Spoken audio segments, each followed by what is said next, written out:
Alors, bonsoir à tous et heureux de vous retrouver en ce samedi soir, 13. Ouais, déjà le 13, une chance que c'est pas vendredi, c'est samedi. Calmez-vous. 13 juin 2020, 22h42 heure du Québec, heureux de vous retrouver. J'espère que tout le monde va bien, que vous êtes en forme, parce que le pire est devant nous. Puis on a des tâches herculéennes qui nous attendent. Pendant ce temps-là, juste pour vous démontrer à quel point l'avenir semble assez morose. Ça nous vient d'un abonné qui m'a partagé ce lien-là, qui est vraiment intéressant. 2020, les prévisions les plus sombres et incertaines de tous les temps. Hein? Il n'y a plus de doute, 2020 sera pire que 1929. Banque de France, Trésor, l'OCDE, la Fed, toutes les prévisions le confirment. La fin de la crise serait pour quand? Trop tôt pour le dire. La crise, pour qui sera-t-elle la pire? Ça, on le sait. Revenu des prévisions publiées cette semaine, entre hypothèses, risques et incertitudes. Jamais les prévisions n'ont été aussi incertaines. Tous ceux et celles qui en ont présenté cette semaine ont exposé leurs doutes sur leurs propres chiffres, de l'économiste en chef de l'OCDE, Lawrence Boone, à Jerome Powell, le patron de la Fed américaine, en passant par les économistes de la Banque de France ou du Trésor. La seule certitude sur la croissance économique est désormais celle-ci. C'est un choc qui n'a de comparaison qu'avec la grande récession de 1929, Bruno Le Maire, le 10 juin 2020, lors de la présentation du troisième budget correctif à l'Assemblée nationale. J'étais ce soir, on était depuis le début de l'après-midi jusqu'à tard ce soir, chez les beaux-parents. On avait une petite réunion familiale. Ça faisait longtemps qu'on ne s'était pas tous réunis, là, les enfants des deux camps, parce que mes beaux-parents sont remariés depuis 20, 20 22, 23 ans. Et souvent, on s'est réunis pour des fêtes traditionnelles comme Pâques, Noël, et ainsi de suite, tradition italienne. Et Joe, le beau-père, mon beau-père, et le beau-père de ma femme aussi, parce que c'est le deuxième mari de sa mère, donc c'est pas le père naturel, a lui, de son côté, deux enfants. Et quand il y a des événements, on se réunit tous chez les beaux-parents. Puis là, on s'était réunis aujourd'hui parce que c'est la fête de Joe, le patriarche, mon beau-père, qui va avoir 74 ans, le mercredi ou mardi. Mais comme tout le monde, ben en tout cas, son beau-fils à lui, qui est marié avec sa fille, Joe, qui s'appelle lui aussi, Giuseppe, est propriétaire d'un salon de coiffeur et les salons de coiffeur sont autorisés à réouvrir à partir de lundi au Québec, avec toutes sortes de consignes puis de contraintes. Et lui, ça fait 3 mois qu'il est arrêté à peu près 2 mois et demi, comme tout le monde. Là. Et on parlait, parce qu'il connaît plein de gens, plein de gens riches qui ont des hôtels, qui ont des immeubles un peu partout, locatifs. Et on parlait de ce qui s'en vient. Hein. Ce qui s'en vient, ça va être pire que ce qu'on voit maintenant. Ce qu'on voit maintenant, c'est la pointe de l'iceberg. Et ce qui s'en vient, ça va être vraiment pire parce que là, on va libérer l'économie. Puis là, on va voir à quel point ça va être ralenti, à quel point les gens ont plus d'argent, à quel point les gens vont avoir peur de retourner. C'est tout ça qui va déterminer l'avenir aussi. Hein? Et ces commerces qui vont être autorisés à opérer, mais avec des contraintes, puis comme pour les restaurants, la restauration, moi je suis dans la restauration, on reprend le service à compter de la semaine suivante, nous, le 22, avec beaucoup de contraintes, puis je pense qu'il y a une règle, je pense que c'est autour de 50% d'opération de la capacité du restaurant. Donc, comment tout ça va... Puis si tu peux étendre ça au tourisme, aux compagnies aériennes, ça va être vraiment un désastre économique.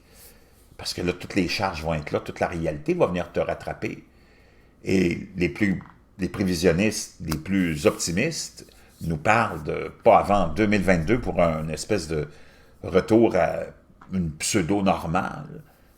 Les plus négatifs, les plus pessimistes nous parlent d'1 milliard d'emplois qui seront éliminés. Puis on parlait de ça aussi aujourd'hui autour de la table. Cette pandémie-là a éveillé les consciences beaucoup d'entrepreneurs qui se disent pourquoi j'irais louer un local, pignon sur rue, me casser la tête avec des loyers, des assurances, des contraintes, puis tout ce que tu peux imaginer.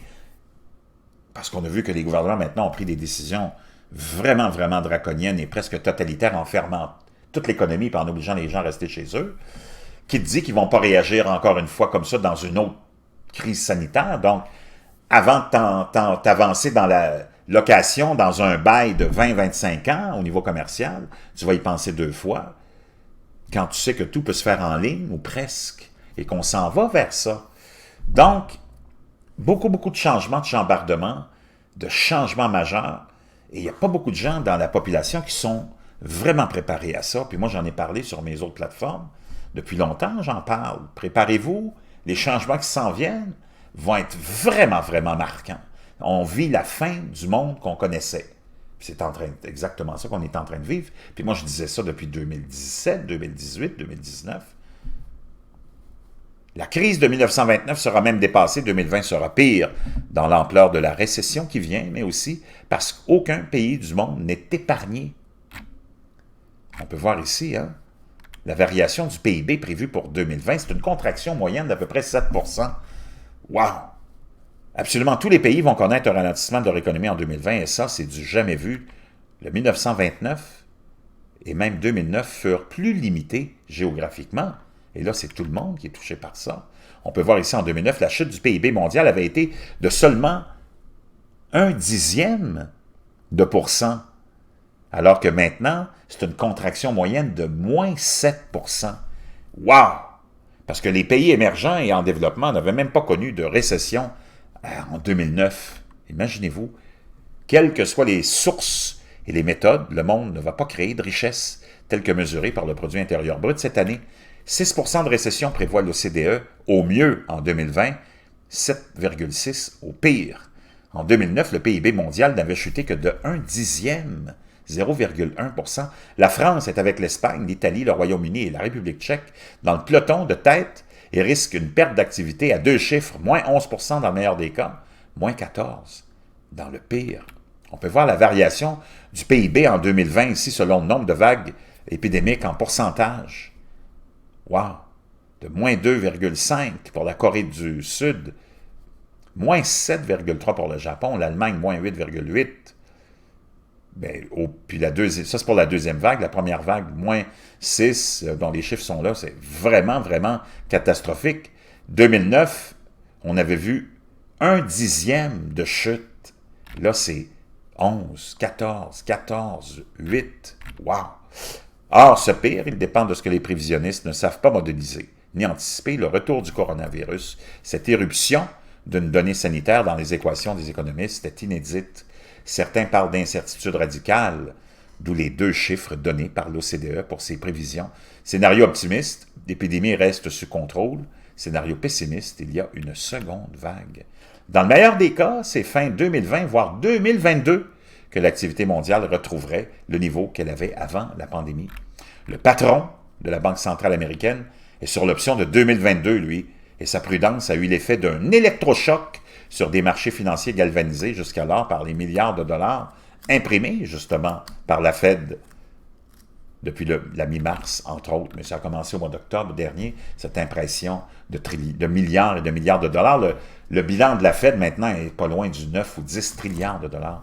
Jerome Powell n'a pas parlé de seconde vague, même si dans certains États américains, comme la Floride, la Géorgie, le Texas et la Californie, les cas de la pandémie repartent à la hausse. Mais il a évoqué la deuxième incertitude majeure auquel des économistes, à savoir nous, nos comportements et nos habitudes nouvelles de vie sous la fameuse pandémie, vont dicter. Hein? Nous n'avons pas d'expertise à la Fed dans les pandémies ou les coronavirus.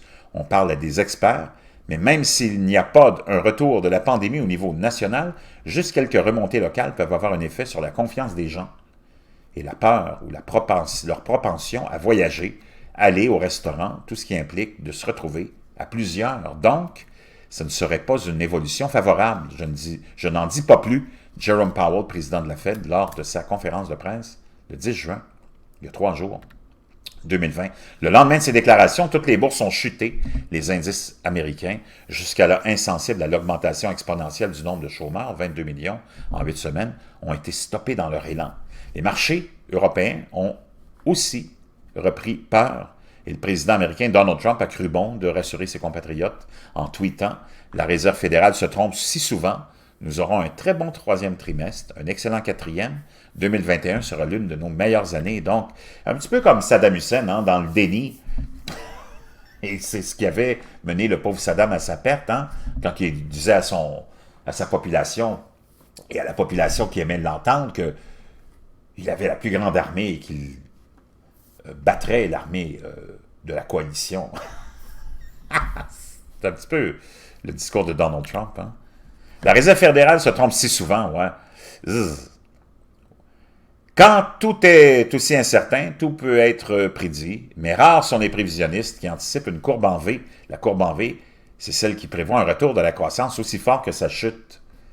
Courbe en V, en U, en W, en L, ou même en VL ou en WL, nous le saurons dans quelques années, quand les courbes ne dessineront plus des prévisions, mais la réalité. Vraiment intéressant. Ce qu'il y a de commun à Donald Trump et toutes les prévisions publiées ces derniers temps, même les plus noires, c'est qu'elles anticipent qu'un jour prochain, on aura trouvé une solution contre la fameuse pandémie, un vaccin ou un traitement. Ce serait mis 2021 à tabler la Banque de France pour ses prévisions de moyen terme. L'OCDE a, elle, découpé le temps en phases. Phase 1 pour le confinement, phase 2, le redémarrage d'activité, tout en limitant les risques de seconde vague.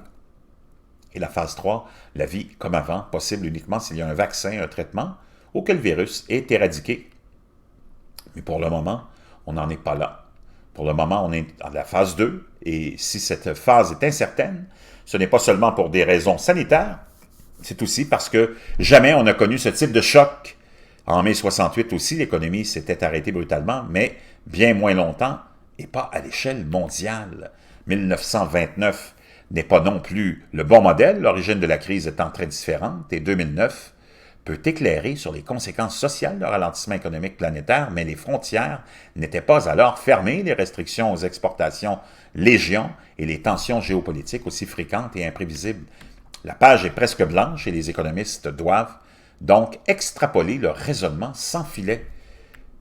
L'une de leurs plus grandes incertitudes, c'est encore nous, preuve que l'économie est bien faite de chair humaine, même si nos comportements ont été modélisés depuis longtemps dans des équations. Que valent ces équations dans un monde post-Covid? Pour la France, la question cruciale, c'est que faire? C'est que vont faire les ménages qui ont épargné plus de 110 milliards d'euros pendant le confinement? Vont-ils la dépenser, la garder? 110 milliards d'épargne forcée? On n'a jamais vu ça dans notre vivant, constate effrayé l'un des prévisionnistes. Si les Français attendent qu'on ait trouvé un vaccin pour reprendre leurs habitudes de consommation, la croissance en 2021 pourrait être de 7%, estime la Banque de France, mais s'ils le font plus tôt, fin décembre, la croissance pourrait être de 9%, 2 points d'écart, et à la clé des milliards de dettes en plus ou en moins, et des centaines de milliers de chômeurs en plus ou en moins. Dans l'hypothèse où le virus ne revient pas, l'avenir de notre économie dépend donc en partie de nous. Mais nous, comment décidons-nous? Il y aura 800 000 suppressions d'emplois d'ici quelques mois, a affirmé Bruno Le Maire cette semaine à l'Assemblée nationale. Quel peut être l'effet d'une telle déclaration? Nous pousser dans les magasins ou nous pousser à garder nos sous de côté, juste au cas où? La prévision la plus sombre peut facilement devenir une prophétie autoréalisatrice. C'est pourquoi l'exercice n'est pas sans danger. Wow! Vraiment, vraiment intéressant. Je vous laisserai ça dans la boîte de description pour aller voir tous les autres liens, les commentaires des gens qui ont laissé des commentaires là-dessus. Le pire est à venir, je pense.